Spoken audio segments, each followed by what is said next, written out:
আসসালামু আলাইকুম রহমতুল্লাহি ওবরাকাতুহ। আসলে টাকা গোনা দেখতে পেয়ে আপনারা হয়তো অনেক কিছু ভাবতে পারেন।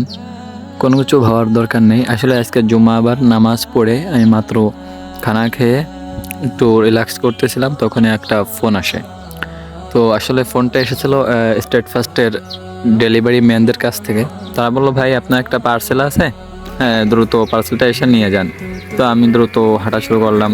আমাদের যে পথটা দেখতে পাচ্ছেন এখান থেকে, ও যে সামনে দাঁড়িয়ে আছে, তো তার কাছ থেকে জিনিসপত্র নিলাম বুঝে শুনে। নেওয়ার পরে ঠিকঠাক মতো নিয়ে আসতেছিলাম, অনেক ভার কষ্ট হচ্ছিল, তারপরেও কি করা, নিয়ে আসলাম। পরে আসার পরে দাউদে কাটাকাটি শুরু করলাম, দেখা যাক কি করা যায়। কেটে বের করতে কষ্ট হচ্ছিল। এরপরে কাটতে কাটতে অনেক সময় চলে গেল।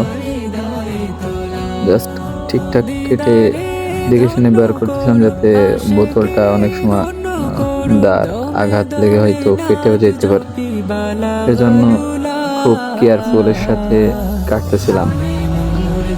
কার্টুনটা অবশেষ কাটতে কাটতে হয়তো কিছু অংশ বাকি ছিল।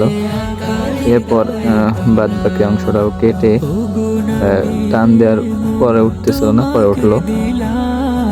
এখন দেখেন, এই যে বড়টা, ওইটা হচ্ছে মধু ছিল একবারে একটা বোতলে 5 লিটার করে পাঠিয়েছে। আসলে পুরো 5 লিটারের বোতলে 6 কেজির উপর ধরে উপরে। তো 5 কেজিতে এরপরে খালি আছে একটু, যেহেতু 5 কেজি পাঠাইছে এর জন্য আর কি অতটুকু খালি আছে। আর দেখছেন তেল নামাচ্ছে, এটা আসলে সরিষার অর্গানিক তেল, ঘানি বাঙ্গানো। তো যারা হচ্ছে তেল ক্রয় করতে চাচ্ছেন অবশ্যই পারচেস করতে পারেন। দেখা হচ্ছে সামনে অন্য কোনো ভিডিওতে। ততক্ষণ ভালো থাকুন, সুস্থ থাকুন। হাফেজ। যেখানে শুনি না ছুটে চলে যায়, এই বুঝি এলো নবী আমাদের গায়। যেখানে শুনি না ছুটে চলে যায়, এই বুঝি এলো নবী আমাদের গায়। ইশকের মেহফিলে আশিকেরা সবে মিলে, ইশকে